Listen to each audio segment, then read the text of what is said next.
kule Naivasha wameandamana hii leo kulalamikia shutuma kuwa walishiriki pakubwa kwenye wizi na uporaji wa mali wakati wa maandamano ya hivi majuzi mjini humo. Baadhi ya wafanyabiashara wanataka uchunguzi wa kina kufanyika ili kuwatambua waporaji, kama anavyotuarifu mwanahabari wetu Willy Dennis Njiru.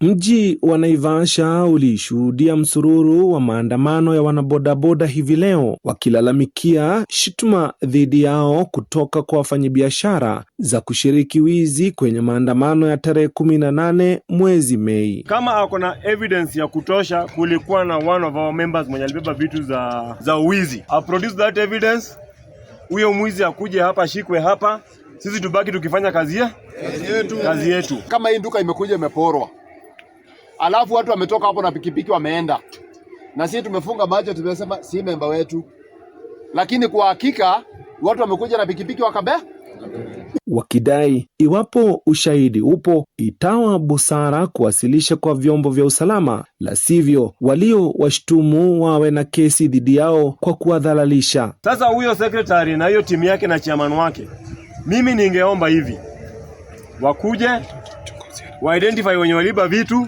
na kama hakuna, sisi kama timu bodaboda tutawashtaki kotini. Mwenye alisungumuza hiyo, msisahau huyo ni mtu alikuwa idara ya bodaboda kitabu akatoka.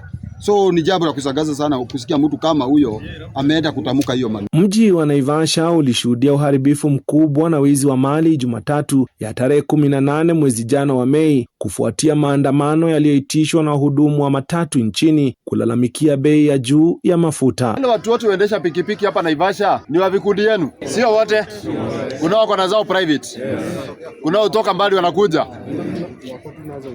wako nazo within, ni wenyeji lakini si members wenu. Haya, sawa basi, watupe hizo video, hata sisi wenyewe kama wanabodaboda na viongozi, na Naivasha hii kuna ofisi yake, tuweze kutoa watu kwa bodaboda, sababu hawa ni wakora. Uchunguzi wa madai hayo umeanzishwa na vitengo vya usalama mjini humo, huku waliotoa madai hayo wakitakiwa kuandika ripoti kwa madai ya kulimbikiziana lawama. Willy Dennis Njiru, TV 47.